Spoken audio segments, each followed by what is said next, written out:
Good afternoon, everyone. It's a great pleasure for me to be moderating this last panel of these 2 days. I'm Yara Asmar. I'm the Regional Strategy Manager of Friedrich Naumann Foundation. It's an honor for us to be working with Carnegie Middle East Center on this important conference commemorating 10 years of the Arab Spring. After these 2 days journey, we are coming to the end with this panel discussion. In these 2 days, we tried to unfold the different layers of the Arab Spring. In 10 years, many things have changed, from the political context to the economic landscapes, to the social standards, the emergence of technology and different tools that didn't become only a necessity to our day-to-day lives, but also that shape political and geopolitical relations. With these new tools, new understanding were brought to the protest or to the fields of protest. Change became more participatory approach, a process that entails a grassroots component and a process that is not centralized anymore. When the first Arab Spring uprisings emerged in 2011, we thought that this was the beginning of the end of tyrannies in the Arab world. Yet the consequences, especially in Syria, in Yemen, and in Libya, proved us to be wrong. Or maybe this is our narrow vision of history. We have underestimated the scale and scope of authoritarian regimes. Tyranny turned out to be more than a type of a political order. Tyranny is an economic and social system, as well as a manipulative type of control that changed the life or the different aspects of the country in its different array of formal and informal institutions. So when the Arab Spring happened, this rift led to a shock to the system that led to different consequences, and one of them was the emergence of Islamist groups, and whether in Tunisia and Egypt, but also in Syria and in Libya. As we're about to enter the winter of 2020, a new wave of protest has engulfed different countries, namely Lebanon, Iraq, Algeria, and Sudan. Again, we felt that change is about to come, but we cannot assess now, we cannot evaluate, we're still in the middle of it. But in this panel, we will take the time, we'll just pause to evaluate the positioning of these protests or thawrat, and to discuss what were the main triggers of the second wave of protests. How did they differ from one country to another, and how did they differ from the 2011 protests? What did these new protests bring to the table? Did they evolve? Did they build experiences from the past? And if yes, why and in what way? These 75 minutes will be dedicated for this discussion. But before that, allow me to welcome our renowned speakers. I start with welcoming Rasha Al-Aqidi. Rasha is a senior analyst at the head of the the head of non-state actors program in the Human Security Unit at the Newsline Institute. Rasha was the editor in charge of Irfa Sautak, US-based platform that offers insight in post-conflict communities in Iraq and Syria through person, digital storytelling, essays, and photo collections. Thank you, Rasha, for joining us, and good morning. You are joining us from DC. Yes, thank you, Yara. Thank you so much for having me in this panel. Very happy to be here. And I would like to welcome Ra'ad Bouhamdan. Ra'ad, you described yourself as politically active since 2005, from establishing parties to the change movement in 2015, and you got involved in the wave of change or alternative voices that emerged in the parliamentary elections in 2018 in Lebanon, and you are currently a member of the Political Relations Committee of Lihaqi, a grassroots political movement in Lebanon. Yes, thank you, Yara, for hosting us. Looking forward for this conversation, for this discussion together with you. I also would like to welcome Arash Azizi. He is the author of The Shadow Commander, Soleimani, the US and Iran's Global Ambitions, a book that was published in 2020, and I would highly recommend this book. It's a biography of Qasem Soleimani with the political context that the commander of the Quds forces was growing up in. He's also a PhD candidate in history at the New York University. Also, he woke up really early this morning to join us. So thank you so much for joining us. Thank you. It's great to be with you. Bashar Halabi, welcome. Bashar, he's the MENA geopolitical analyst for Clipper Data Analytics. You previously worked as an assistant legal officer at the Special Tribunal for Lebanon and a journalist and Middle East analyst at France 24 in Paris, and a program coordinator for movements of civil society in the MENA at the Asfari Institute for Civil Society and Citizenship at AUB Beirut. Welcome, Bashar. Thank you. Sabah al khair. Good morning to the people across the pond, and good afternoon for people in our region. Last but not least, I would like to welcome Dr. Ali Bakir, our dear friend, geopolitical analyst, and assistant professor at the Ibn Khaldun Center in Qatar University. Good to host.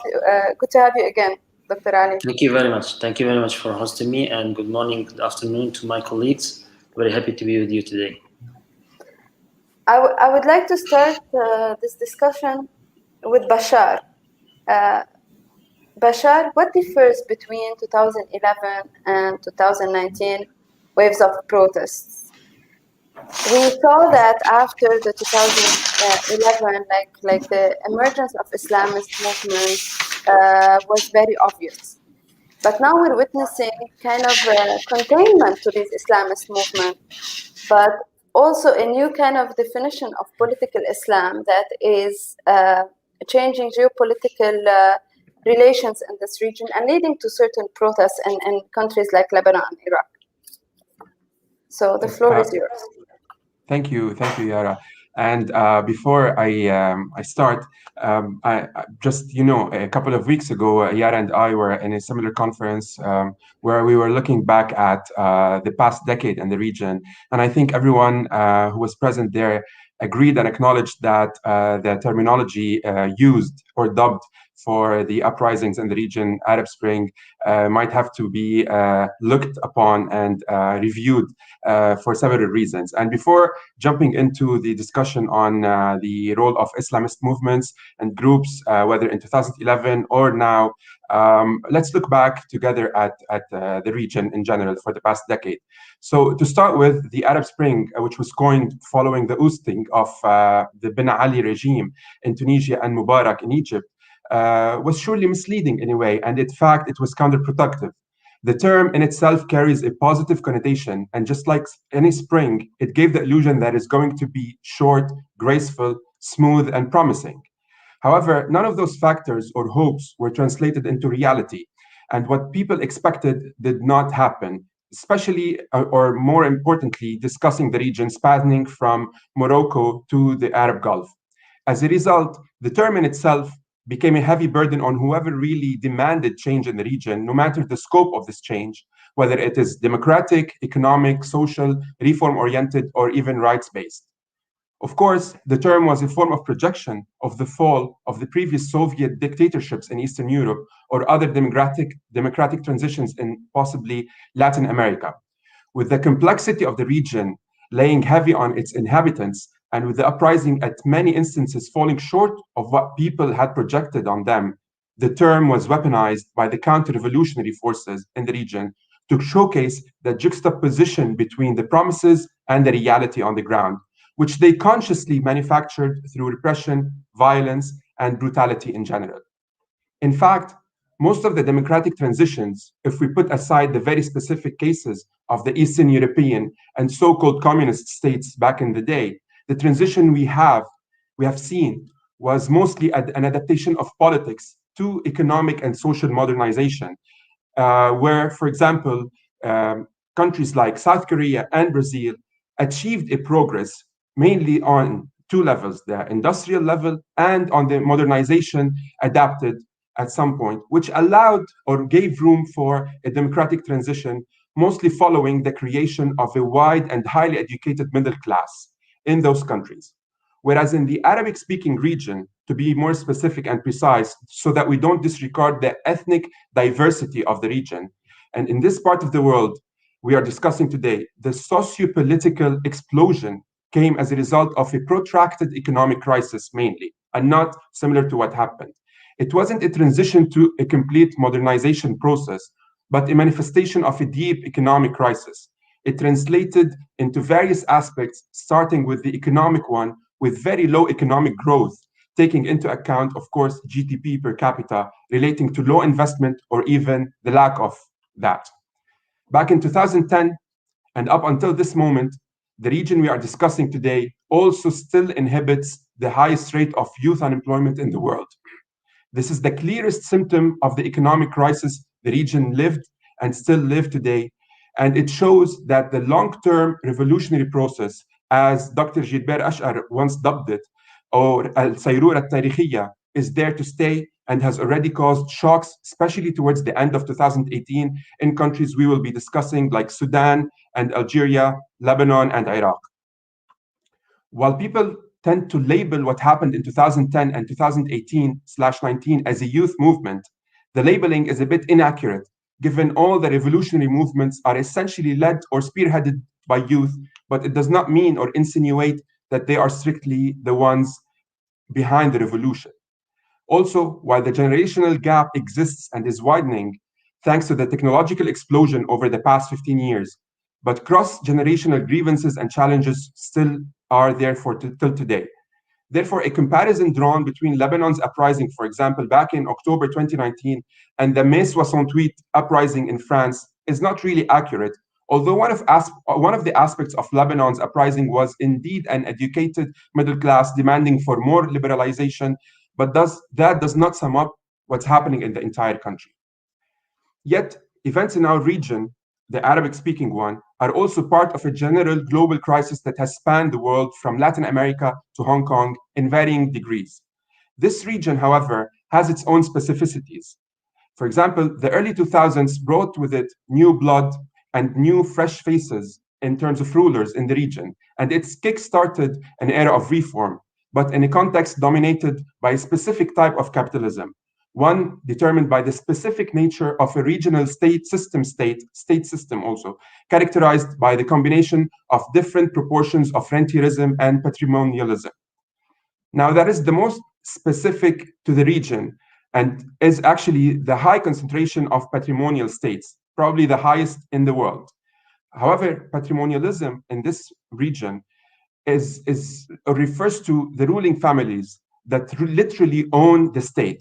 They own the state apparatuses and they own the resources, but whether by law, by religion, by a godly decree, or even by practice as a matter of fact. Those ruling families regard the public sector as their private property and treat the armed forces, especially the elite forces, as their own private guard. These features explain why neoliberal reforms in specific achieved the worst economic result in the Arab region out of all parts of the world. While neoliberalism is based on the introduction of austerity measures, as everyone knows, trimming the state down, cutting social expenditure, privatizing state enterprises, and leaving the door wide open to private enterprises and free trade, and voila, a miracle is supposed to happen, the regional context lacked the prerequisites of typical capitalism, starting with the rule of law and predictability. We actually live in one of the most volatile regions in the world, and this definitely affects foreign direct investments, FDIs, and even one of the richest and supposedly at the time stable countries, which is Saudi Arabia, up until today still suffers and lacks from attracting those FDIs we are talking about. So all of this, with all of this in mind, and while strictly funneling money into construction instead of key productive sectors, represented the structural crisis I try to discuss, especially and the specific crisis of capitalism that is prevailing in this part of the world. Therefore, there is no way out of this crisis in the region with a mere change of economic policy within a continued framework of the existing kinds of states. A radical mutation of the whole social and political structure is indispensable, short of where there will be no end to the acute social and economic crisis and destabilization that affects the whole region. That is why such an impressive revolutionary shockwave as the Arab Spring rocked this whole region in 2011. This was much more than a series of loosely connected mass protests. The prospect was truly insurrectionary. While people chanting, "The people want to overthrow the regime," became a slogan ubiquitous to the region as a whole. The first revolutionary shockwave of that year forcefully shook the regional system of states, revealing that it has entered a terminal crisis it still lives in up until today. Almost every Arabic-speaking country saw a massive rise in social protests during 2011 Arab Spring, and 6 of those countries witnessed massive uprisings. While the IMF and the World Bank stuck to their guns, actually, and justified what happened as a result of their recommendations and reforms, that they were not carried out into effect fully, the regimes in the region knew better, and not in the sense that not to actually follow through with those reforms and recommendations. They are definitely smart enough to know that those reforms will continue at a large cost. And right now, Lebanon is a case in point with whatever is happening with the IMF and how the sectarian ruling elite of the country is trying to kick the can down the road, hoping for a breakthrough that might come as a result of a recalibration of the regional security and political architecture to funnel money into Lebanon with no strings attached, similar to what has happened before. But of course, this remains a pipe dream. Unlike Eastern Europe, after the fall of the Berlin Wall, when people swallowed the bitter pill of massive neoliberal changes in the hope that would bring them capitalist prosperity, people in the Arab region are under no illusion that their countries, will become similar to Western European countries. However, in order to impose further neoliberal measures on the people, brutal force is therefore required in most of the region's countries, and we are seeing that. The full implementation does not go hand in hand, unfortunately, with liberal democracy, as many has theorized. The first such radical implementation was in Chile, of course, under the rule of Pinochet.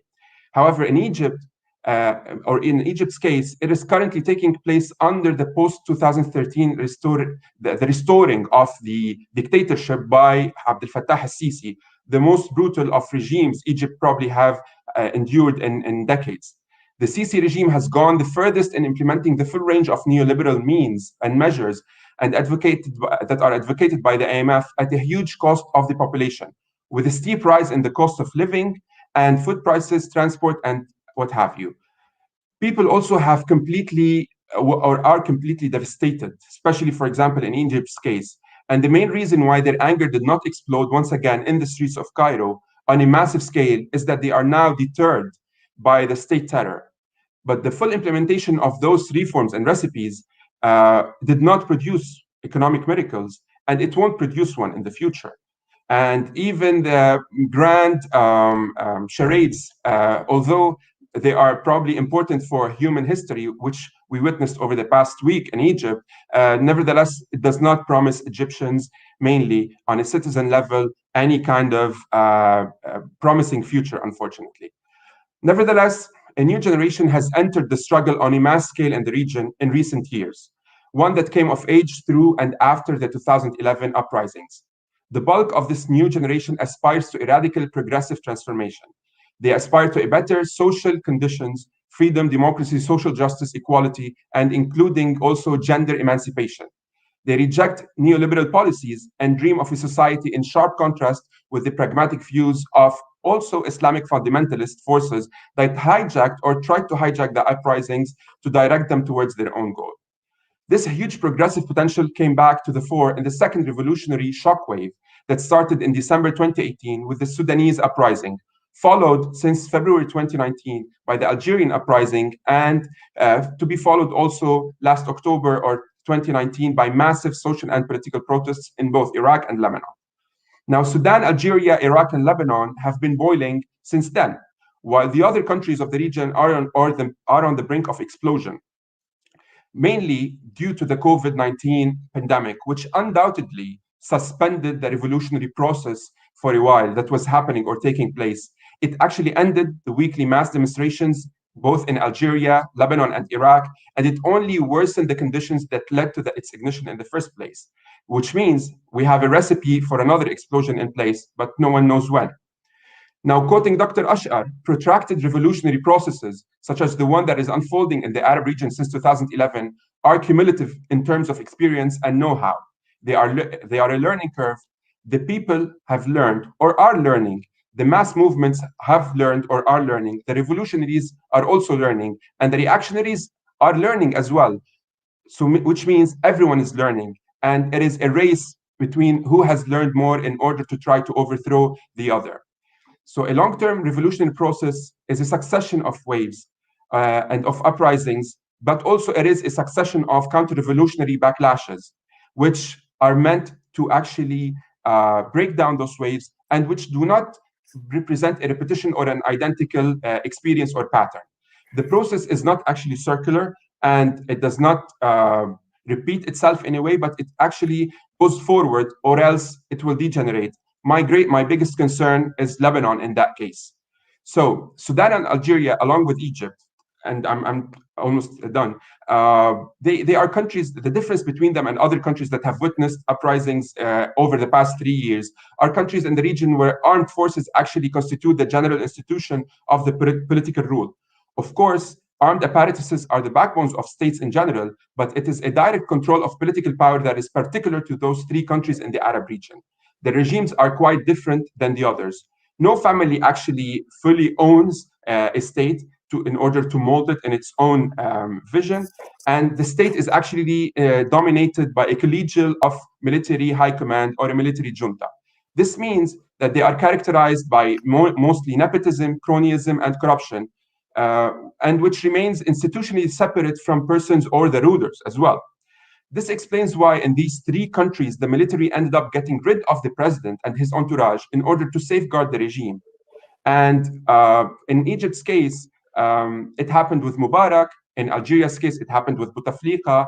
And in Sudan's case, it happened with al-Bashir.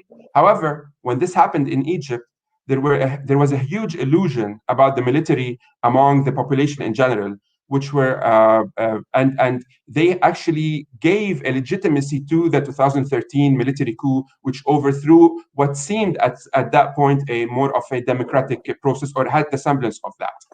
But there is more. Yes. Yeah, I would like to stop you here because we will be discussing further. Thank you so much for your input. Just thank you also so much for the mapping of the structural defects that led to the Arab Spring and digging deeper into the second wave of the protest. But I would like to take one of your comments and ask Rasha if she agrees with you. You said that the protests were labeled as youth movements. Rasha, do you agree were labeled as youth movements but weren't youth movements? Do you agree with Bashar on this level? And mostly I would like to ask you to assess this labeling on the Iraqi level.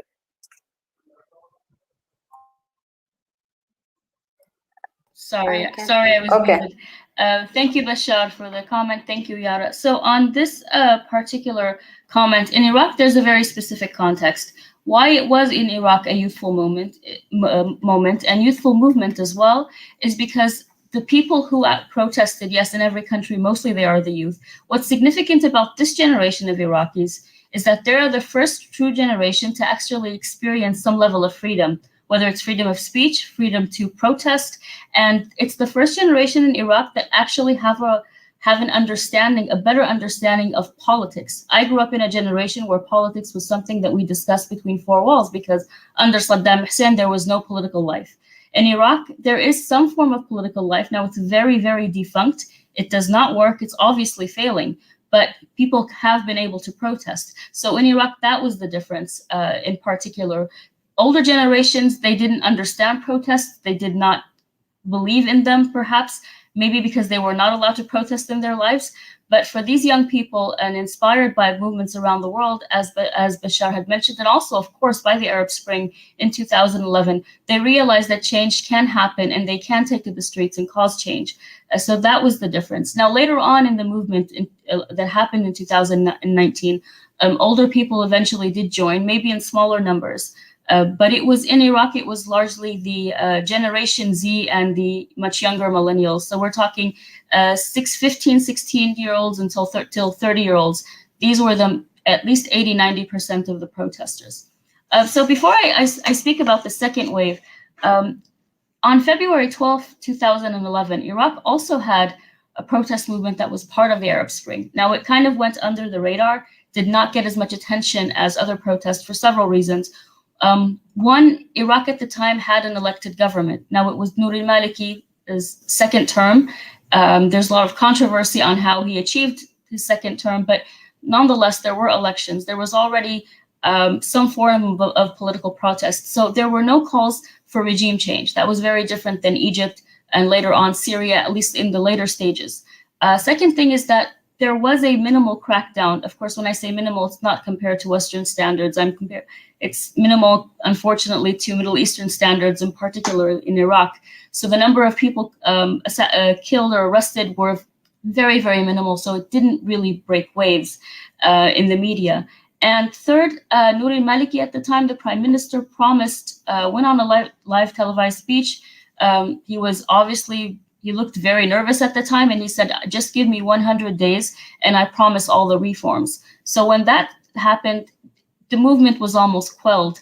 And then the political movement used a very dirty tactic, that's how I would describe it at least, of diverting that movement. They ended up protesting for Bahrain at the time. That was, of course, under a severe crackdown as well. However, it was framed in sectarian terms. And when people noticed that, they decided to leave the streets and stop protesting. The difference between 2011 and but I just wanted to add that, however, hundreds of thousands took to the streets in Iraq in 2011, and it included all the provinces, including the Kurdish provinces and the Sunni provinces. So it was all over Iraq. I remember that at the time, the famous, Abdul Halim Sabah song, Watani Habibi, it was on television on certain channels pretty much all day. So Iraq very much felt that it was in the Arab Spring moment. But again, for the reasons I mentioned, that died out, faded quickly, and it did not recover. The movement in 2011 was based on the concept of Madaniya, or I believe, and Yara, please chip in here if you can help me. I believe the best translation for that would be a civic sense of nationality, civic society. And the people associated with this were largely, they had affiliations with the government, at least with some government movements, and they comprised of different ages. Most of them were actually over 40. They were more of the intellectual elites. The second wave, however, did not include this group of people. It included, as I mentioned earlier, more of the youthful base. Now, how did it happen in 2019?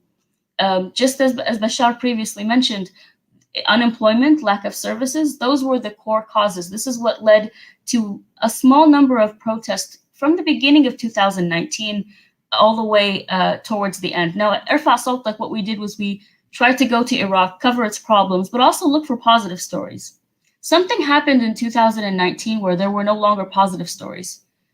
Very, very minimal. There were, feel-good stories, but they always included, and I just want to add that these are the stories you hear in the media today, and the pictures that you see in the media today of Iraq. They always include the middle class and the upper class, whose lives have been relatively well. They have enough privilege and enough sources and income and money to start their own entrepreneur ventures. The youth, I'm talking about the youth here. And then for the poorer people, for the lower class, there's no success story. There are, however, stories of perseverance. For example, a young woman, two young sisters and 16-year-olds who do not have a school nearby, who live in a village in Nasiriyah, and they have to walk 10 miles every day to get to school and 10 miles back because there's no form of commute there. This was considered a perseverance story, and it felt kind of unfair that how come the poorer people are just we're kind of telling them, just live with it, deal with your circumstances, do what you can to survive. That makes you a hero. Whereas we're congratulating the richer, wealthy kids who have the means to do whatever they want. That was kind of a struggle. And which stories do we cover, and what is a success and what is not? And then protests started happening in different places in Iraq in smaller numbers. They started in March, and then there was in April. They were the college graduates who could not find jobs. They were not necessarily asking for public employment, just for job opportunities, even at companies, even any kind of foreign investment. They were just very, very desperate for jobs. The summer came. There were also protests for lack of services. Then the crowds got largely bigger, but again, it was nothing significant. These small protests were happening in Iraq.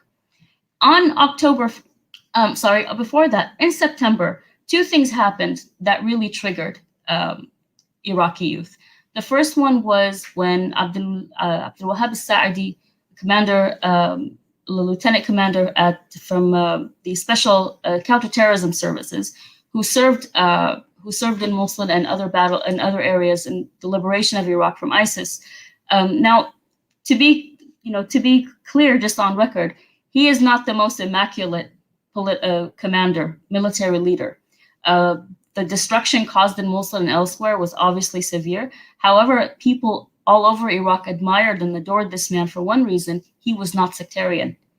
It was that long, yearning for just the heroic figure, not to idolize, but just to prove that Iraq can produce national figures, patriotic Iraqis that do not hold a sub-identity before, or carry the sub-identity stronger than the national patriotic identity. And when he was demoted, and that made a lot of people angry, because it looked as like the government was rewarding corruption and would reward sectarianism wherever it was, but would not reward, let's say, true patriots. The second thing that happened a few weeks after, or perhaps this one was actually a few days before, during one of a smaller protest, a young woman was simply demanding a job. She was in her full hijab and attire, and for some reason, the security forces decided to use water cannons. And there were photographers and some journalists covering the event. And of course, smartphones were recording. And one of the security forces directed the water cannon at this young woman. And on cameras, you could see the moment that she was drifting away. And her only interest was covering herself and trying not to expose herself where other young people, gathered around her. That made the streets so angry, just at the audacity, at the state, and at the system that had failed on every single level. Corruption in Iraq, and I believe very similar in other places, but it's at unimaginable levels. And this is what the government is actually doing. So it organized the 2019 protest. It organized very organically on Facebook and on different social media platforms. And then it started as a relatively mass protest, let's say of 10,000 people, perhaps, probably less, in a few areas in Tahrir Square in Baghdad. And for reasons, again, till this day, we do not know why the security forces on that day, they decided to use live ammunition. And within the first 3 hours, 4 young men were shot dead. And when that happened, it spiraled out of control. And this is what led to, on that first day, over 100,000 people protesting all across Iraq. By the end of that week, 12 people had died. By the end of the first 12 days, 100 young people have died. I think the oldest was someone in his early 30s. Their stories, and I did a quick profile on their stories, young men who had chai carts selling tea and other refreshments. Others were unemployed looking for jobs. Others were manual workers. These were the protesters who were killed. And as their stories became popular and people read about them, there was more emotion. Now, there was a 12-day pause. And this is what the government found very, very confusing in Iraq, and also is a very specific Iraqi context that maybe there are parallels with Lebanon, but not with Egypt, not with Tunisia. Is the reason for this pausing was we want these 12 days to commemorate the martyrdom of Imam Hussein. So it ended up being a very different dynamic. This government is not dealing with Sunni anger or angst. They're not dealing with Kurdish calls for federalism or separatism. They're dealing with their core base that they have for years tried to convince that the new system in Iraq is their savior, is their ruler, the upper Shia class that saved them from the Sunni tyranny. So they are protesting against them, and it confused the leadership, it confused the security forces, it confused everyone who was part of the pre-2003 opposition that are now part of the government. How do they deal with this Shia youth who have grown up on satellite channel, on internet, who believe in protest, who know more about politics than they did when they were young, who don't believe that the sub-identity or sectarian identity should precede Iraq, who believe that religion plays an important role in social life and could be a spiritual guidance, and is definitely important. A huge component of the protesters were actually very observant Shia youth, but it was not a way for, it was never meant to dictate their lives and to be a leeway for corruption. How do they deal with these protesters now? There was hopes that on October 25th, and that was the date that was decided upon to renew the protest, that they would have died out by then. And I believe I remember reading many articles saying that's going to happen, it's not going to continue. On October 25, the numbers had quadrupled by then. And it was something that Prime Minister Adel Abdel Mahdi and all his advisors did not know how to deal with. So those were, that was very different from, right there, that was different from the other protests in the region. Also different from the 2011, that this was not the civic, there was no ideology behind it really. This was not, intellectual. It was very organic. The people, it included all different, different levels of society. So you have the people who are highly educated with PhDs who are looking for jobs. Some of them actually had a job, but they were still, the slogan was, we want a homeland. It was that feeling that they just wanted a proper country, a place that they can call a homeland. And it also included 16 and 17-year-olds who say, we just want to live like the rest of the world. And there was more, however, this time around, more acceptance for perhaps regime change, or at least system change. Again, another difference, and I think this is it, I don't want to take too much time. The 2011 protests did not really lead to any political change. In fact, some of the people who organized it, or a huge part of it, ended up allying themselves with the Sadrist movement. 2019, or the Tishreen movement, the October movement, as it's called in Iraq, it actually produced a younger generation that are very keen on politics, who now realize that, okay, we cannot change the system. Let's be part of it, and let's force change. So you have new political movements starting up. Some of them maybe with support of other already established political blocs. However, they have not co-opted them. They forced them to accept. So they forced them to accept the change and sort of the moderation that's been happening. And the ideas that are being discussed in Iraq today, I never would have thought in my lifetime I would hear them happening. We're talking even LGBTQ rights.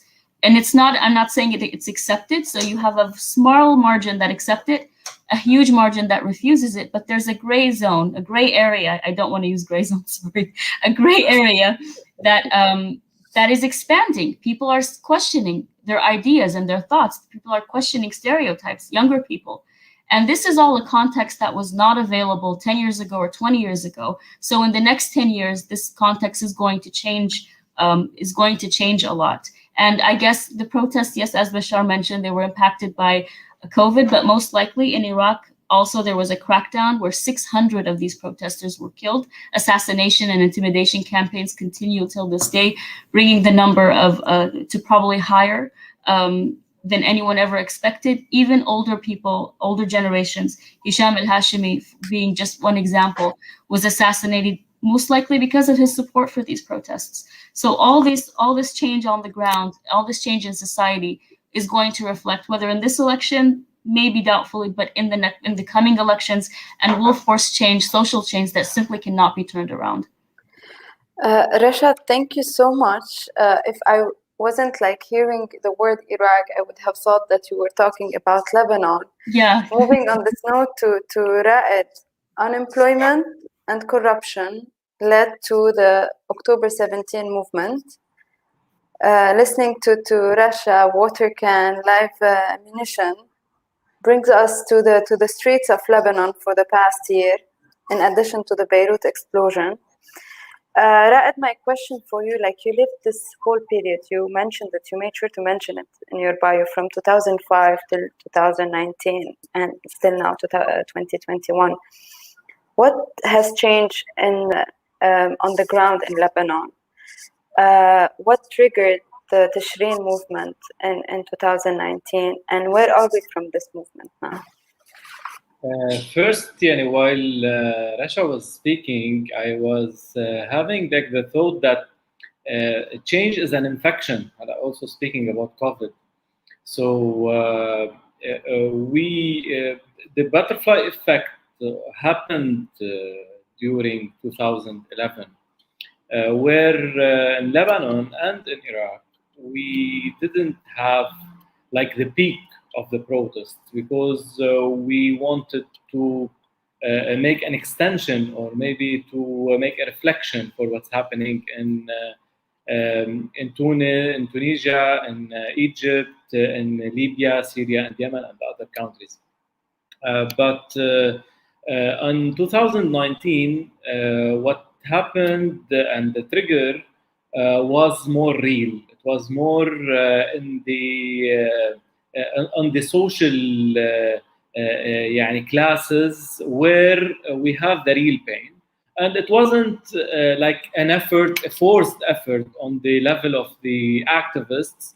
When we had this feeling in 2011 that everyone is having a revolution, let's make our own revolution. And apparently, it wasn't mature, and it didn't came up it wasn't up to the standards of the Arab Spring back in 2011.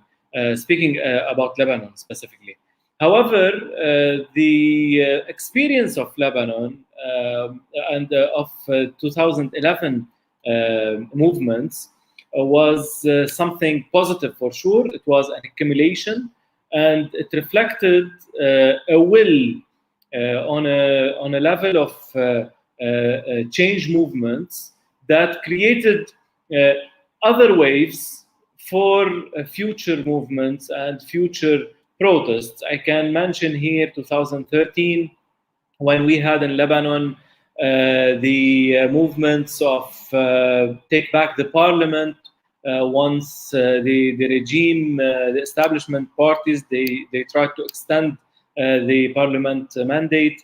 We had the protest of the trade unions calling for the wage correction.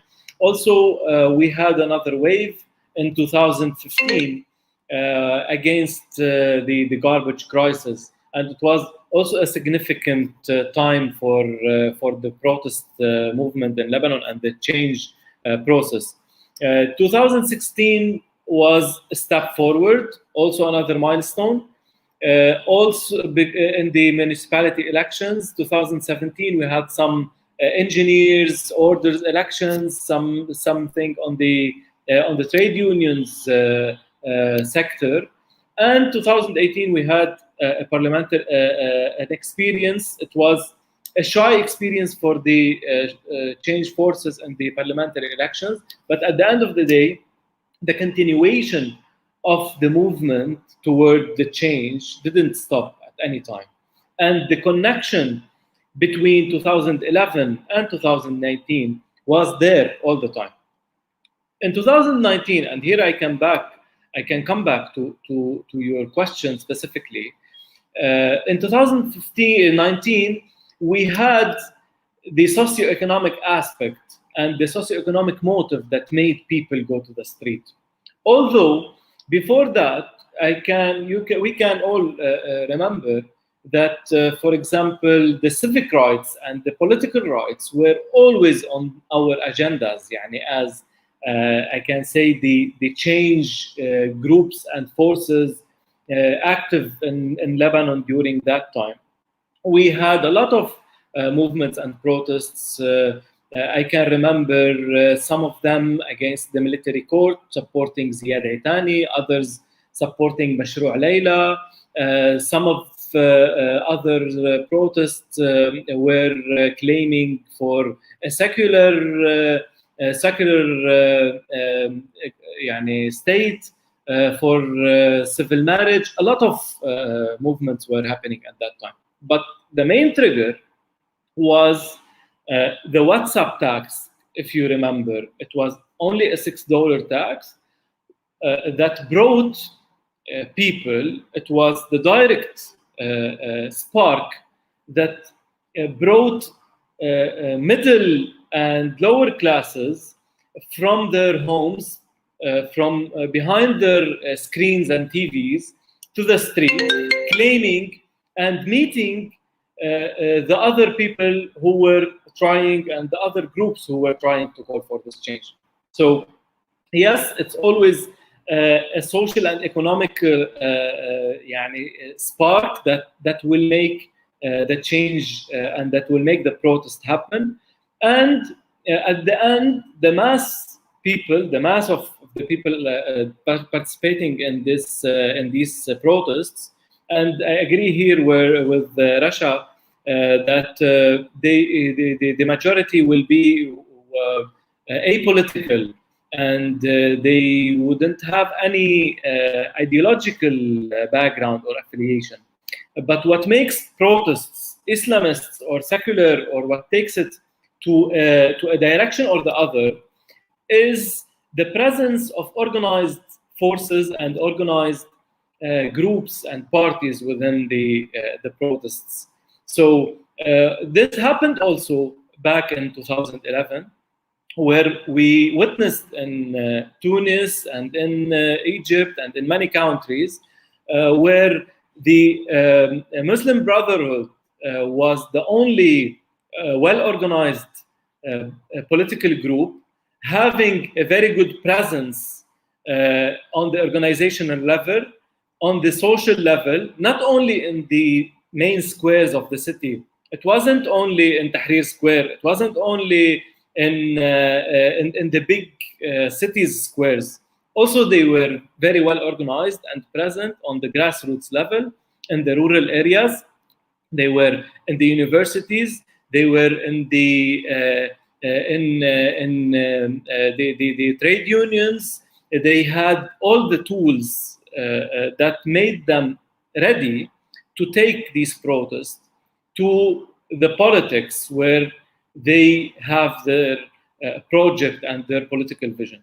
It wasn't, fortunately, I can say that they weren't having like a very smart vision, and they failed. But at the end of the day, it is a very important and interesting lesson for the protests, for the change movements, just to note that being organized for the forces who are claiming change, the first and the most important criteria for them to take the protests, who are most of the time who are against something. People who are in the street, they know very well what they are against, but they don't know I'm talking about the collective awareness and the collective will. They don't agree, and they don't have their vision on what they are for. So what makes this difference is the forces, I can say the parties, the groups, and we have this problem now in Lebanon. We don't have too many parties. I belong and I'm organized in one of the grassroots movements called Lihaqqi, and this movement is trying to present a different level of organization and different model of organization. But unfortunately, because we didn't have like a healthy democratic practice of the politics in the whole Arab world for decades, for 40, 50 years or maybe more, now we are building, now we are growing new political movements and new political experiences, and we are accumulating expertise in order to have like more readiness, because it's always about waves, it's always about ups and downs when it comes to change movement in the world. And now, at least in Lebanon, and I think it's happening in the other countries, now we are on the decreasing, on the descending slope of the change movement, until we reach a better situation, and until we will be going into the second uprising. We should be more organized. We should be more clear about what do we need, what is our vision, and how organized we will be on the grassroots level, next to the people, not only in the big cities and in the big squares, but more in the rural areas, more on the university levels and on the trade unions level. So this is, in my opinion, something essential while we're speaking on the lessons learned between 2011 and 2019. And I hope that another wave will be coming soon, not only in Lebanon, in the whole Arab world, where the progressive forces, the secular forces, will be more and more organized to grab the opportunity and to push the change movement into the right direction. Thank you, Ra'ed. Dr. Bakir, on this level, we listening to Bashar, to Rasha, and to Ra'ed. Mostly the 2011, if we want to summarize, 2011 protests were more politically driven, or they had political motives, whereas 2019 were more demand-driven, change-driven, driven by young people, hearing the conclusions of Rasha and Ra'ed saying that a change is is on the horizon. There's more hope regardless of what's happening, specifically in Lebanon and Iraq. I would like to know your assessment on the difference between round one and round two of the protest, but also how the international community is receiving these protests and perceiving these protests. Thank you very much again for having me. I think that my colleagues, especially Bashar, focused on the first round of the uprisings, so I will be focusing more on the second round. But before I start, I would like to highlight 2 points building on what I have heard till now. First, we should know that despite the similarities between and among Arab states and Arab societies, there are differences that should not be ignored or neglected, given that each case has its own peculiarity or specialty in the Arab world, and we should always keep this in mind while we are talking about the general aspects or characteristics of the uprisings, Arab uprising, whether in the first round or in the second round. So this is basically my first point. My second point is that I was and still one of those who resisted the use of the term Arab Spring, because I think that this term is misleading. It gives the sense that there is a very easy task is awaiting the protesters while they are aiming to uproot or change the regimes that are holding to the power in the last half century or so. Plus, it's also gives the sense that the change will be quick, soft, and the outcomes will be rosy, and we will be receiving them immediately, which is not the case, of course. And I think that such terms creates big expectations, and thus facing the reality, the protesters will face will feel the frustration and disappointment, and this will have negative implications on their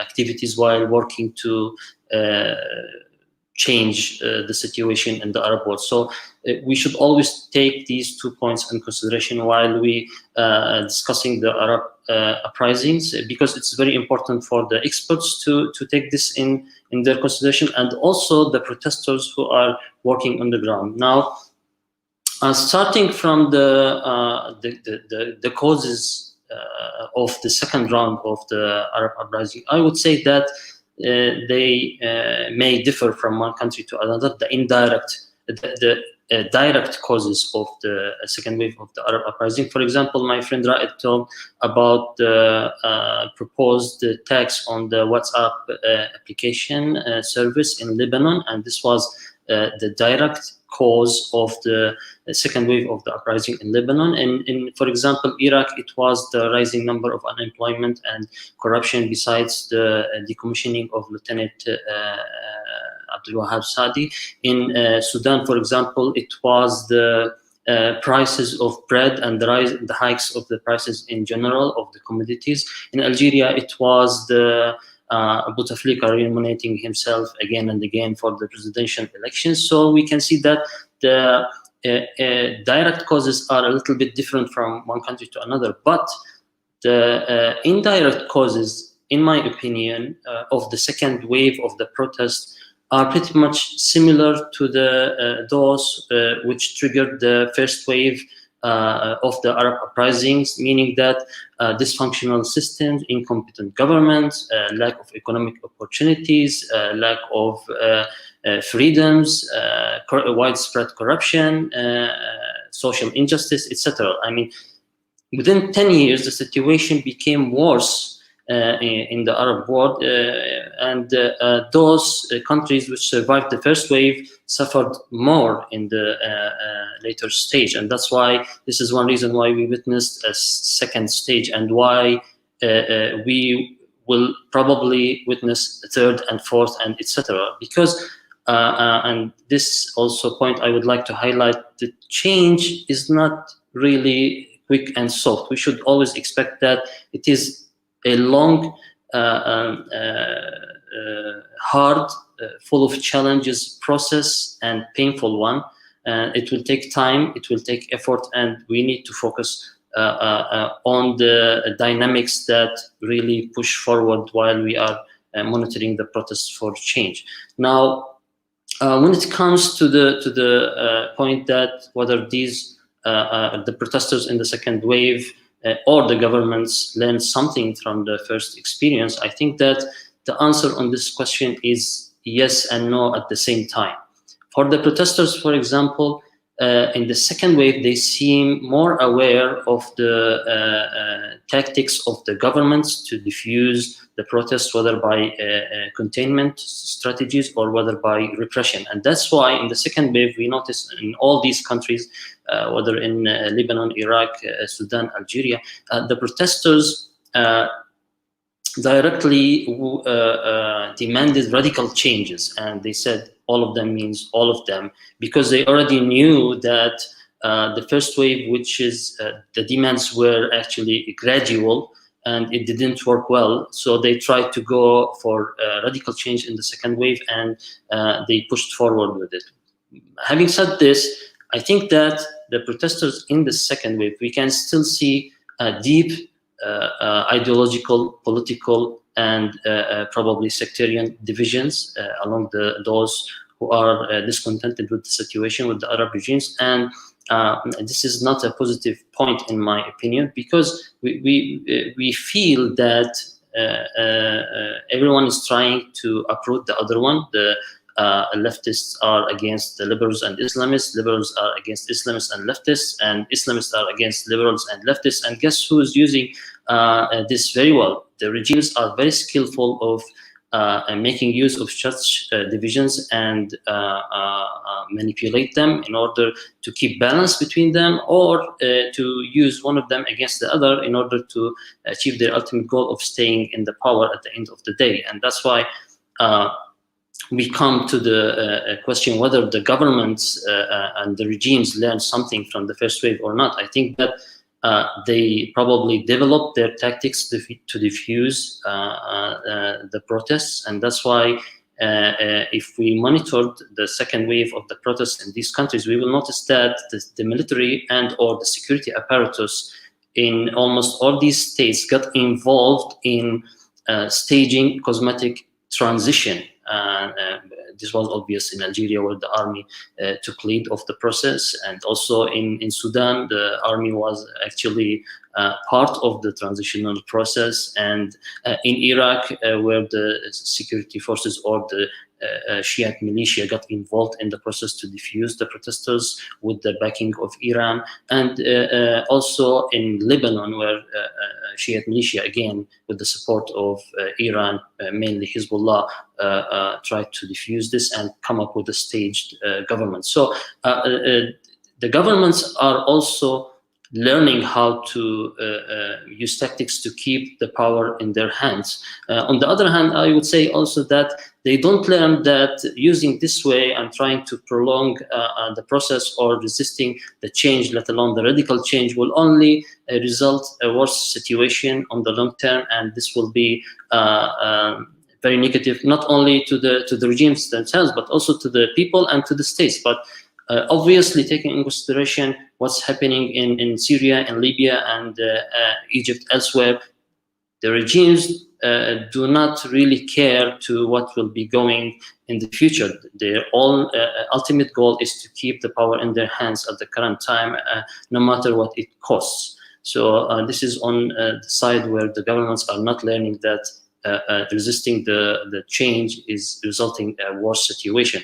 Also, we noticed that the lack of the international support to the second wave of the protests, which was pretty obvious, because again, the governments use different tactics than the first wave against the uprisings, and they tried not to trigger or alarm the international community about the using force against the protesters or trying to defuse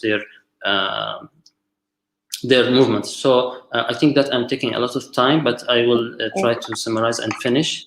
Yes. Okay.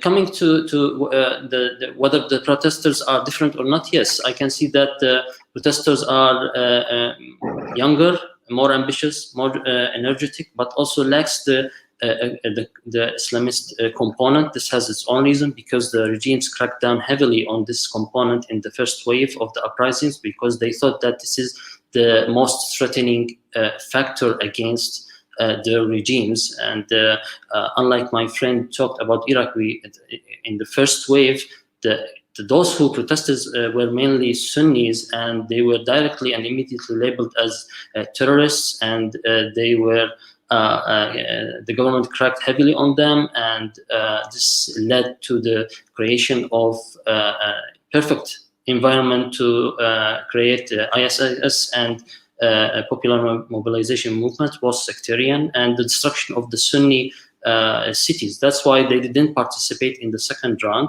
But ultimately, whether these uprisings are continuations of the first wave or not, yes, I believe they are continuation, because as I said before, the causes are the same. The situation is getting worse every day, everywhere, and also the regimes are using the same tactics, the different tactics for the same goal, which is staying in power, which means that we will soon or later face a worse situation, which will trigger again protests, and this what will be waiting us in the post-COVID era, in my opinion. Thank you very much.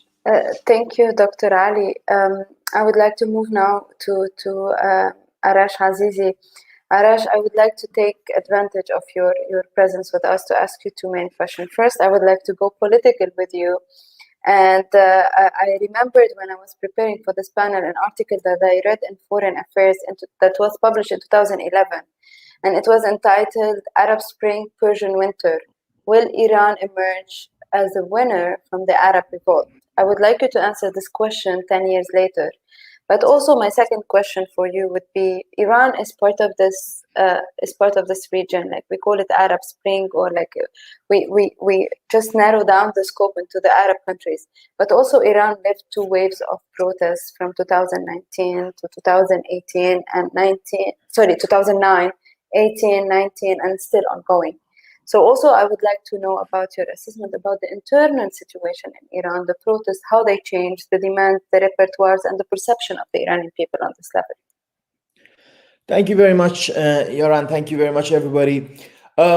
Let me start with the first point, and then to your second point. I'd like to answer with a reference to some of the other protests in other countries as well.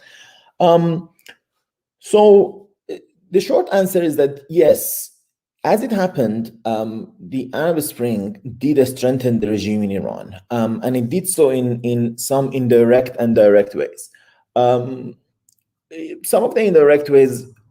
So we should remember that the Arab Spring the Arab Spring came after Iran.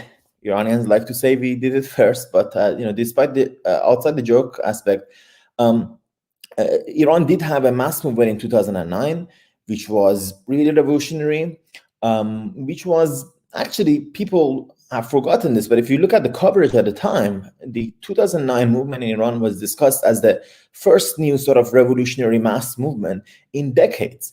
It had a sort of almost a world historical importance from some levels, because we hadn't had really a street movements like that for a long time. So this is the context in which 2011 was viewed. The movement was almost still going on in Iran. Many people had hoped that it would get somewhere. And in fact, if today the leaders of the Green Movement are in house detention, Mousavi, Karoubi, and Rahnavard, they're there because they were arrested after they called on solidarity demonstrations with the Arab Spring. So this is how directly it was. And really the cause of Tahrir and Tunisia, which were the first two revolutions, was really very poignant in Iran and was discussed very much. Now, of course, the Iranian regime had its own plans for the protests. It basically declared the Arab Spring to be an Islamic awakening, as you know, and it tried to use it to claim that it basically tried to position itself to benefit from what it saw as changes in the Arab state order.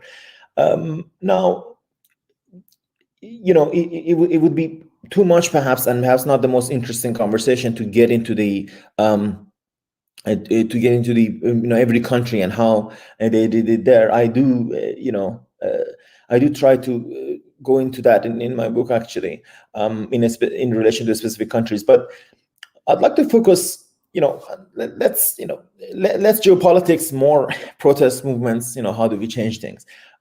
If we do that, I'll focus on the fact that in Syria, Iran's international intervention, of course, had an important role in suppressing the revolution there. And it was part of the whole internationalization of the conflict that doomed the movement and turned Syria into a humanitarian catastrophe that we see. But also importantly, this has strengthened the regime in Iran, which was very worried about losing its sort of only Arab ally in the region, and that's why it went all in. But it also, in Iran and other countries, of course, created the fear of consequences of a protest movement and what it could be. That, okay, things are bad.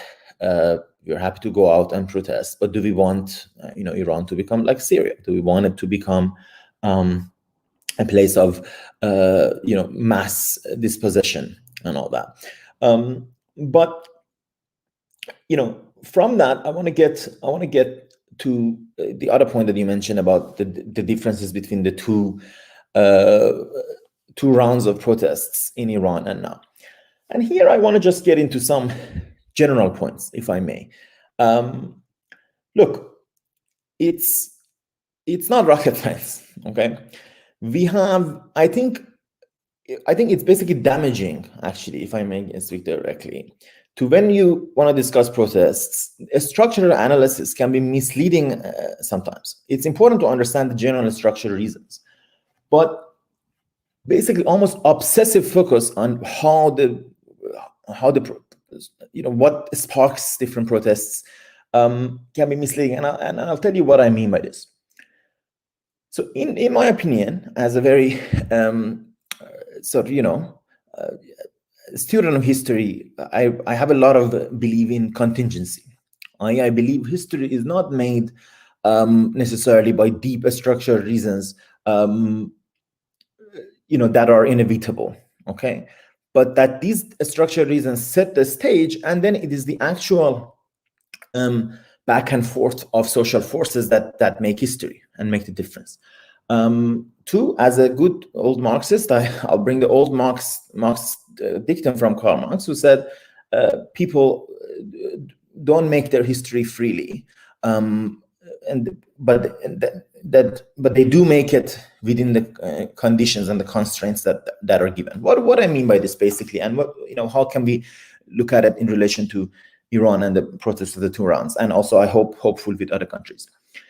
The point here is that there are general dissatisfaction and disagreements and unhappinesses in different societies to different levels. And people are born to a society, to a given state and social setting, and they have these dissatisfactions. Now, most of the time, most people don't like to do any political, like the rest of us, right? I don't know, what you'll do after this summit, and some of us live in countries where politics is very daily, but necessarily we won't be necessarily doing something political every day. There's a small number of people who are political activists. There are a small number of people who are political activists and political leaders whose politics is their lives. Most of the people are not. They choose at different times to enter political action. Now, in 2009, of course, millions of people decided, following a presidential election, to go and fight for their vote, and they were more politically organized. The big difference between 2009 and 2016 is the lack of political organization, which means actually the action is, and sorry, I said 2016, I mean movements after 2016. So in Iran, it would be 2019, 20, 17, 18, there's been a couple of rounds. That these actions were more raw, were from more marginalized sections of society, actually, and they were less politically organized. They were general attacks against the regime, which has left no outlet for any politics. Now, Russia talked about before, like that being under Saddam Hussein, and that's usually a very dangerous thing, even for the regimes themselves, because when you leave no outlet for politics, the politics can sometimes show itself only in this sort of insurrectionary mode, which we had in Iran, and which was unsuccessful at this count. Incidentally, in 1979, the revolution also happened on the grounds that there was no outlet for formal politics. So but people were organized in different groups. There was, but I mean, let me finish with this actually. That with 1979, there's been decades of this obsessive analysis of trying to find out what led to the revolution, and I think what is ignored at the time are contingent factors. Like there's no big deep reason why the revolution won. There are reasons why it happened and why the protest, but why it actually won is it's just like how a football team wins against the other. I.e., there are interplay of social forces that lead somewhere. But and I want to end with this. The key point here is the question of political organizing. What happened in 2011? The reason Islamists were able to play such a prominent role was that they had prior organization. And unfortunately, and we shouldn't forget this, for decade after decade, politics, formal politics in the Middle East and around the world had been discouraged in different ways. This was supposed to be the end of history. Politics were uncool, to say the least. You have dozens of human rights activists. So look at the bios. Everyone is a human rights activist. You find very people in a political party, in Middle East and other countries actually, but especially in Middle East, because involvement in politics had come to be very costly, and many people sort of didn't regard it as a good thing. And I'm sorry, in the 2011, you had the sorry sight of many people being very excited about it's beautiful, they're in a square. Isn't it great that they don't belong to political parties? They're getting in a square. It's so cute and humane and beautiful. It's stupid. You can't have politics without political vehicles. You can't bring down a regime by getting in a square. You're going to start like that, but you're going to have politics. At the best case scenario, there are going to be elections, and then there are going to be different political parties. And if you want to build democratic Republican regime, you're going to need political organizing, which is, not as fun and as many other things. It's a dreary. In Persian, we say politics doesn't have parents, which means it's sort of a dirty profession, but you need it. And this is sort of where I want to end. The need for political vehicles, because the absence of political vehicles that could carry out the ideals of the Arab Revolution of the 2011, i.e., building of democracies, is what doomed them in many cases. In fact, the sort of famous case of Tunisia, where it was successful partly, was because they did have political vehicles. Actually, the UGTT, the French trade, the sort of Freudian slip, French, but the old sort of trade union confederation, and the fact that it worked actually with the main Islamist party, who had for many years decided that it wanted to not be an Islamist like others, but a Muslim democracy, as Anushi called it. They had decided this decades ago, and they worked together, and they built a parliamentary democratic system, which has its own contradictions now, and it actually might break up. Now, in the new round, and really, I am finishing here. In the new round, in Iraq and Lebanon, the new movement, the big difference, I would say basically that Algeria and Sudan are like the Arab Spring. In Iraq and Lebanon, you have a new condition, sort of a new movement, whose main demand is basically anti-sectarian in the direction of national patriotic demands, as Russia said, and effective state. They basically want to say, look, we need to have effective state. In order for it to be effective, it needs to be not patchwork of different sects and then controlled by foreign powers, but an effective state. It's the most sane progressive demand you could actually make in those conditions. In fact, it should have been the main framework for many years, but it wasn't, because playing with borders in the Middle East, talking about how these countries are fake, whatever, which is especially favored what Iraq was very dominant for many. But they would have the same problem is there. And during the Lebanese protests, I traveled to Lebanon and Hong Kong and Chile to do a work of, comparative of these movements. And, the big issue is you need political vehicles. Again, in case of Lebanon, many people writing about how this is beautiful and we are holding hands and they're at the height of the Surah and everyone's coming together and there's no, but you're going to need politics, and politics are by definition divisive. But if political vehicles are not organized, there's no way for the goals of these movements to happen. So I think I'll just end here in that if there is a lesson that should come from the protest, this is what should be a lesson. Sorry, I thought when we were finishing you'll appear next to me, but you didn't. Don't worry. Okay. Just you basically, your conclusion answered one of our participants' question, who was asking about like how if these groups are being non-ideological, how they're appearing to the general population.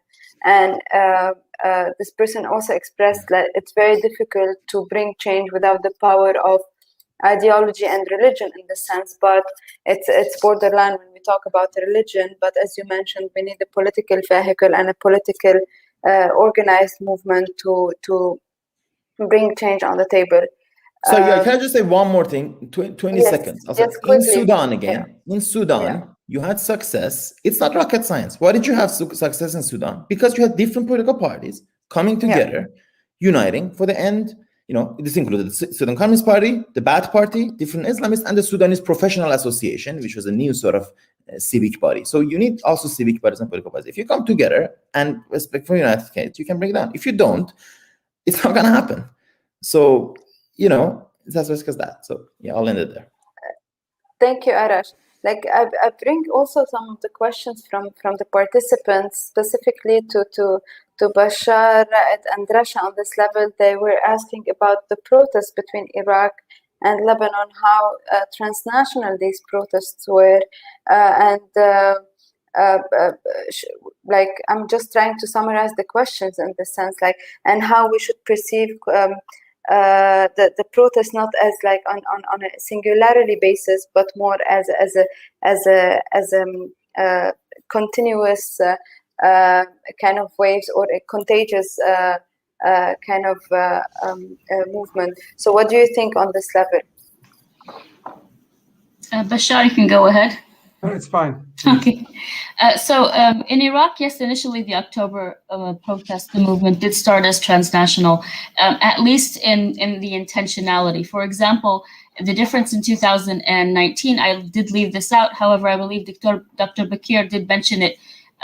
There was no Sunni participation in 2019. There were individuals from Mosul and Anbar who went to Baghdad to protest, and the reason was because protesting in the Iraqi context today does automatically label a Sunni as an ISIS sympathizer or as a Ba'athist. So they were people in Anbar and Mosul were sympathetic. They would express solidarity. They wanted to protest. There was actually one attempt to protest at Mosul University that ended up in mass arrests and intimidation, so that halted. So they were transnational in the sentiment. They were cross-sectarian in that sense. Again, and this is a really important point that Arash mentioned, it's also different in Iraq because of the assassinations after the protests, and that how political activists and even those who have intention to enter the political process, they were immediately gunned down or intimidated.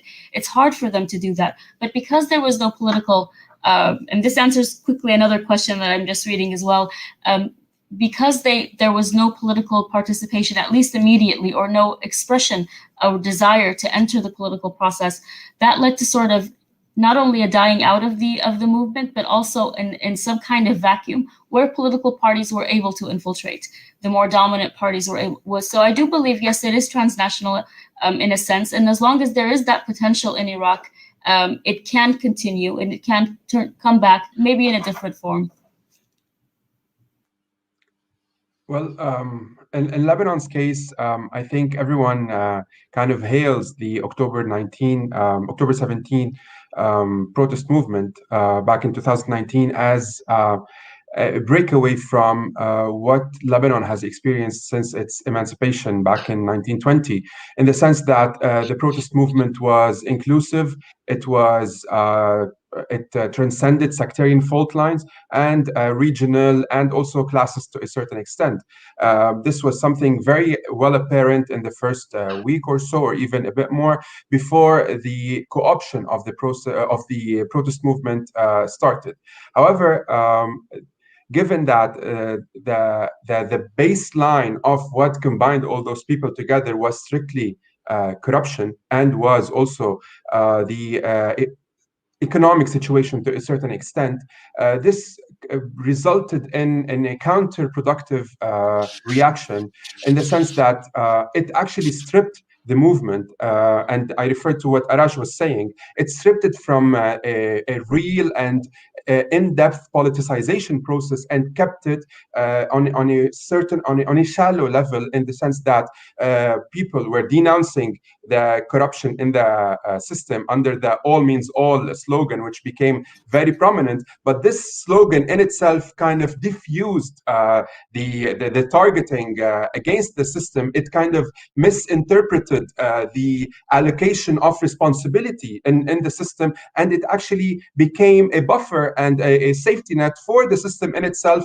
from the protest movement, which eventually dwindled, mainly due to the COVID situation. However, we have two other very important factors that have heavily influenced the dwindling of the protest movement in general, which is the August 8, 2020 port explosion, which blew one quarter of the city away, and which blew actually the heart of, or one of the heart of the cities and the protest movement, where people were gathering at some point and moving towards the square in Beirut. And of course, those people are not representative of the entire movements in the country, but at least they were active anyway. And also we have an unprecedented economic situation, crisis meltdown, and with the lira losing almost 90% of its value, also people losing their purchasing power. We have almost over 60% of the population under poverty line. All those factors kind of strip people from the agency,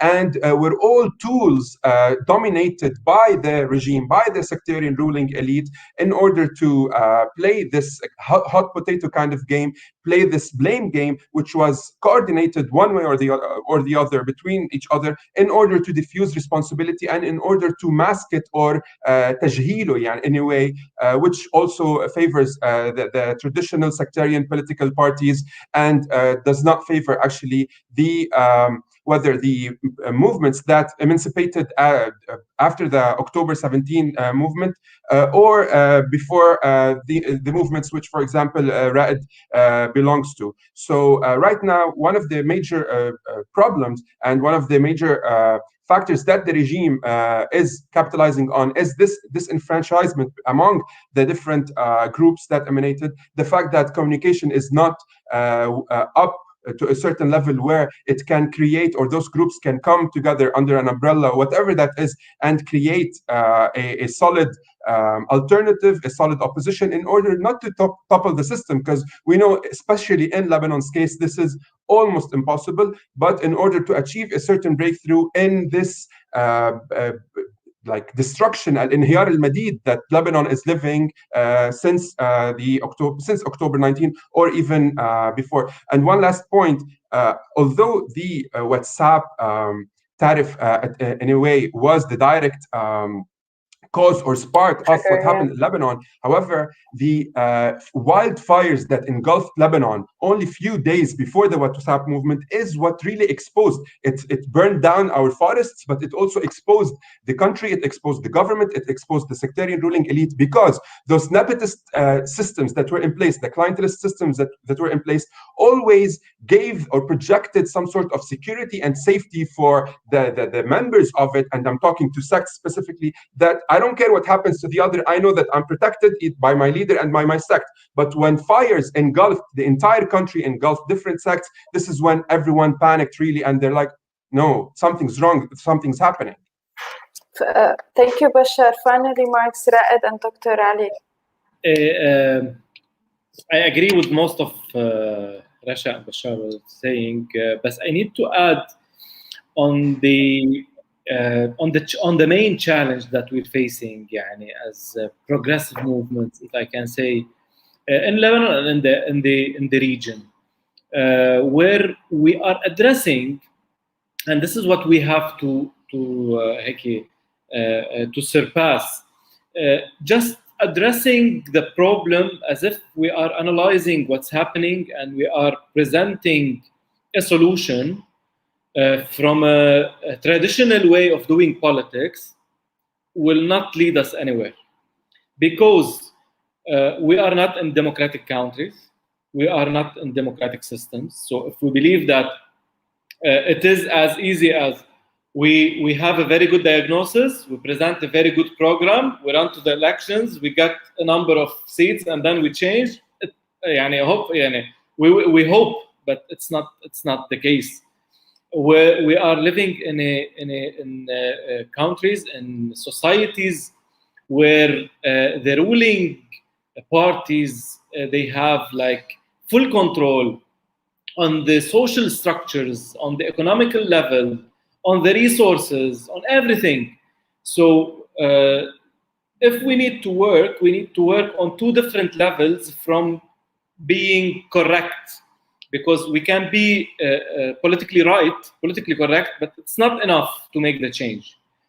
In order to make the change move forward and to push forward the change process, we have to work on the grassroots level.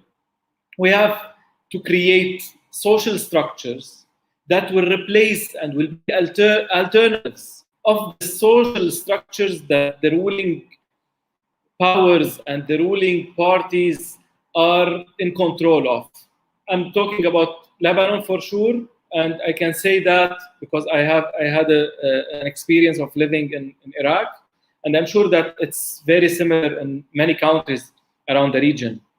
The ruling regimes, they don't only control the politics, they control the social structures, they control the economy, they control the religion, they control our set of values. So if we need to create change, we need to dig deep and to build and to have a bottom-up approach to build structures, economic alternatives and social alternatives on the grassroots level. The other level, my final statement. The other level is the regional, international level. I believe and I think that there will be no change in one country and not in the other. We will not be having the spring of Lebanon if we don't have a spring of Syria, Iraq, Iran, Jordan, Palestine, all of the region. So it's never on one local or national aspect. This is why progressive groups, progressive forces should be networking, should be, and this panel is one of the important tools, and what you're doing as Friedrich Naumann and as Carnegie is so important on this level. What we need to do is to strengthen the networks between the progressive forces and the secular forces all around the region and the world in order to make sure that the next wave of the change will affect us all in a very positive way. And thank you. Thank you, Dr. Ali. I would like to give you the floor for 2 minutes maximum. You're muted.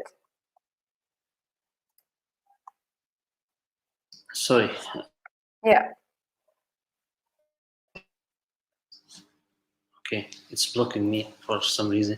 I will be short and direct. I think that with the absence of a full-scale revolutions that topple the regimes in the region, we should focus on three main things. First, the change is a long process and it will take time. Things will unfortunately get even worse before it gets better ultimately. Second, typically it would be enough to topple the head of the regime in any state in order to top the regime itself, but this is not the case in the Arab world, and it's even more complicated in such cases such as Iraq and Lebanon. In Iraq, you have to topple the president, the government, the militias, the foreign supporters, the sects, etc. The Lebanon is even more complicated because you have to revolt against not only the official establishment, but also against the head of the sects, 18 or so. You have to revolt against the deep state controlled by Hezbollah. You have to revolt against the foreign interference, especially by Iran.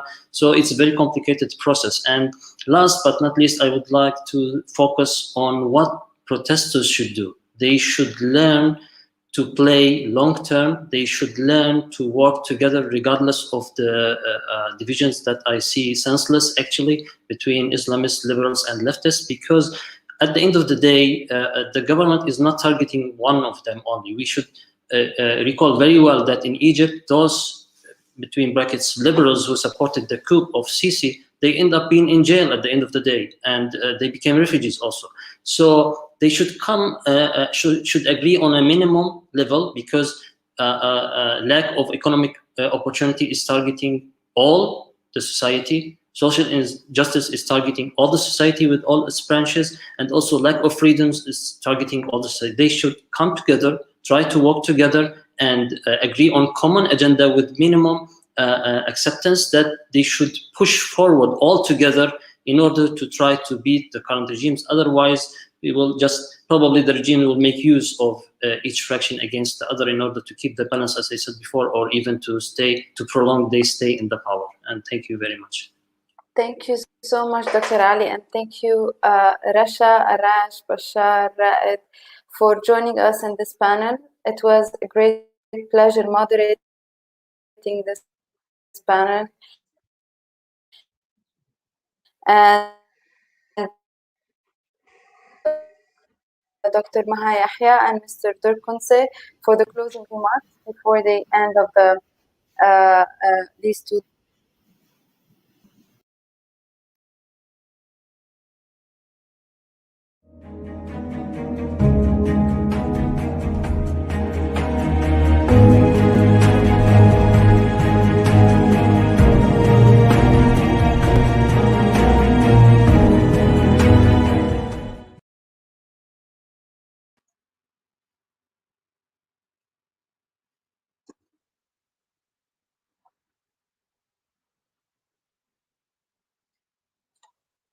Good afternoon, everyone.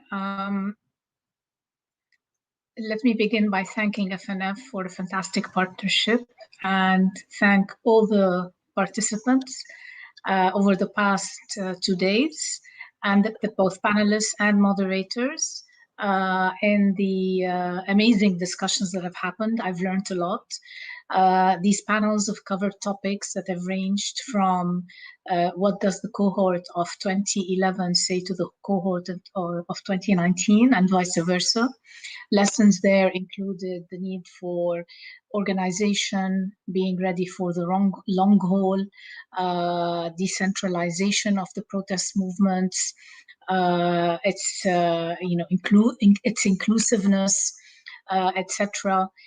We also explored the role of counter regimes, the counter revolutionaries across the region, the role of a politics of fear, and perhaps one theme we've heard appearing recurrently over the past 2 days is the sense that there is a barrier of fear that was broken.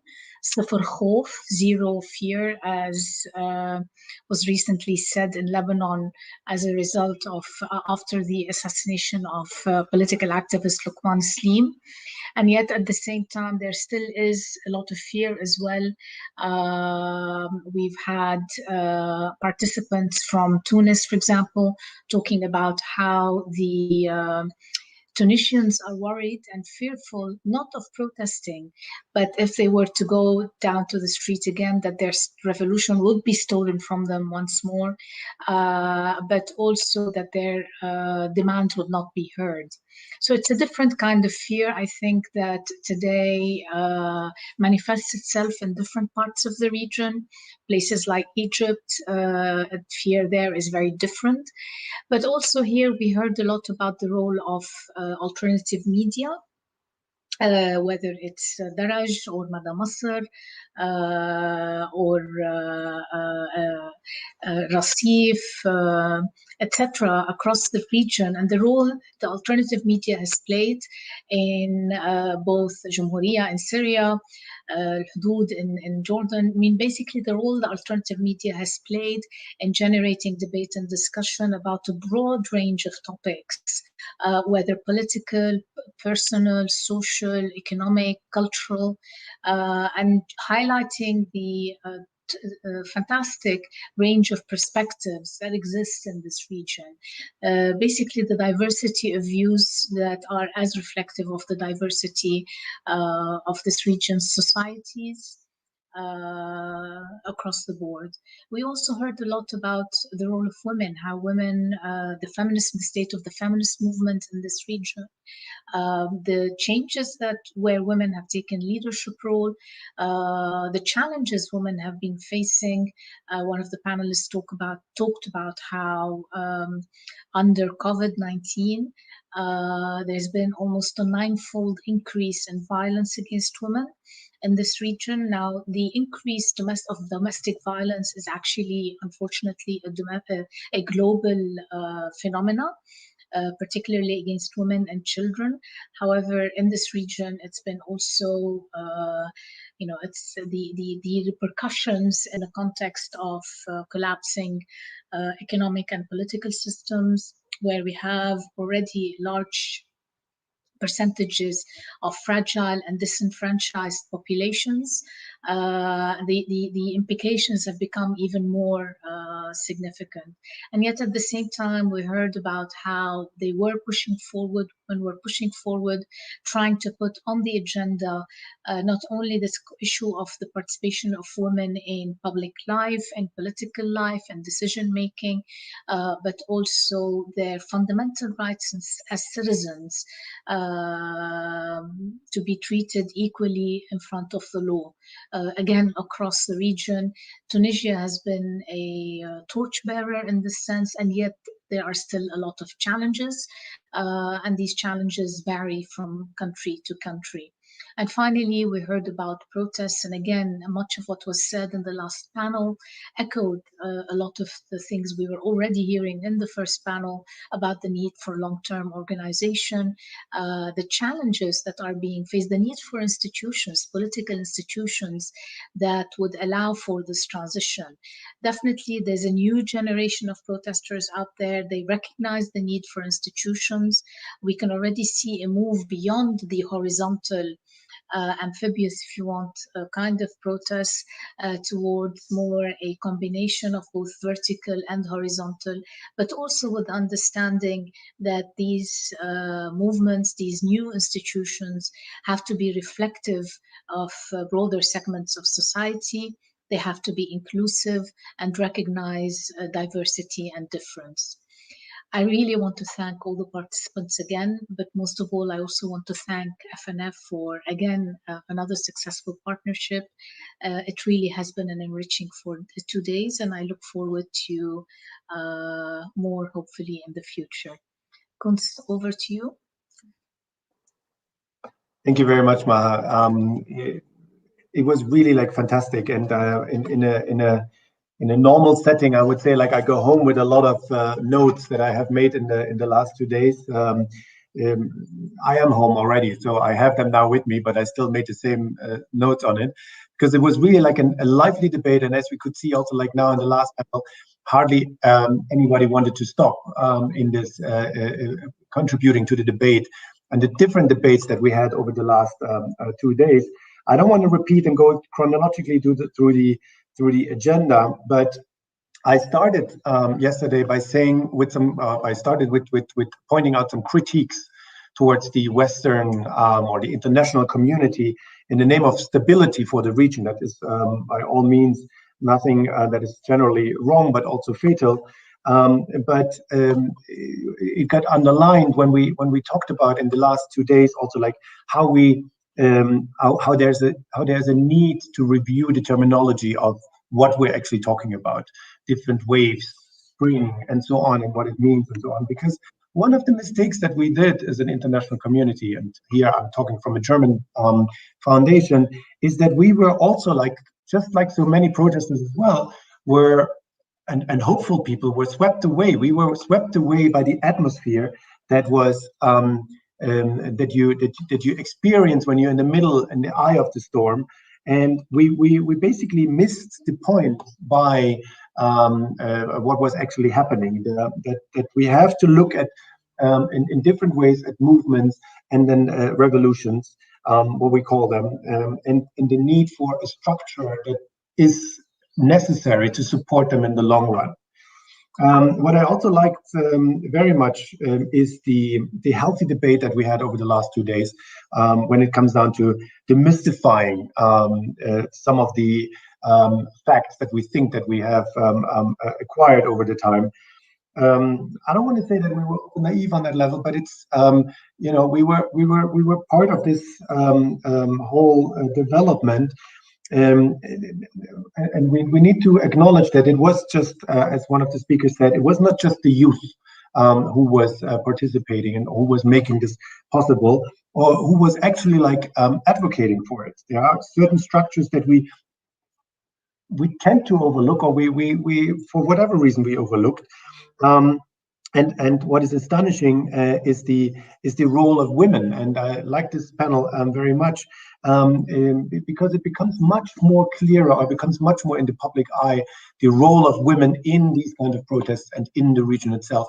Even though, as Diana said, that this is right now more a plastic significance that they have right now, but this is something that we need to more focus on.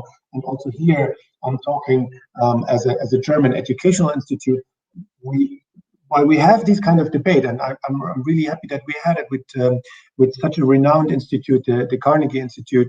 It's so fruitful. It brings the right speakers, it brings the right attention, and it brings the right content to work on this even more. And so when we now look, we certainly know, or we can say that we know why certain changes happen, and we also know certain factors that contributed to the change or that was in the way of it.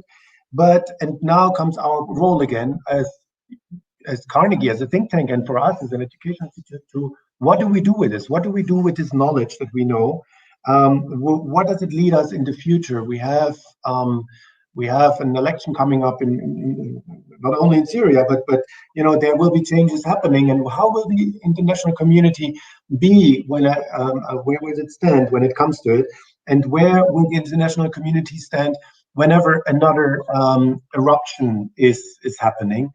And it was certainly music to the ears of myself from Arash to hear, very clear cuts to say there's a need for political parties to mitigate and to actually nurture the political process, a transition that is needed, because this is something that is in the end of the day challenging or channeling the difficult political opinions of people on the street towards the ones where actually the decisions are made. So thank you very much to all the participants who participated in this 2 days, all the viewers, the questions that came, the moderators, and obviously our partner, the Carnegie Center, the Maha, and your colleagues. Thank you very much. It was an enriching and lively and very nice debate. I really look forward for more.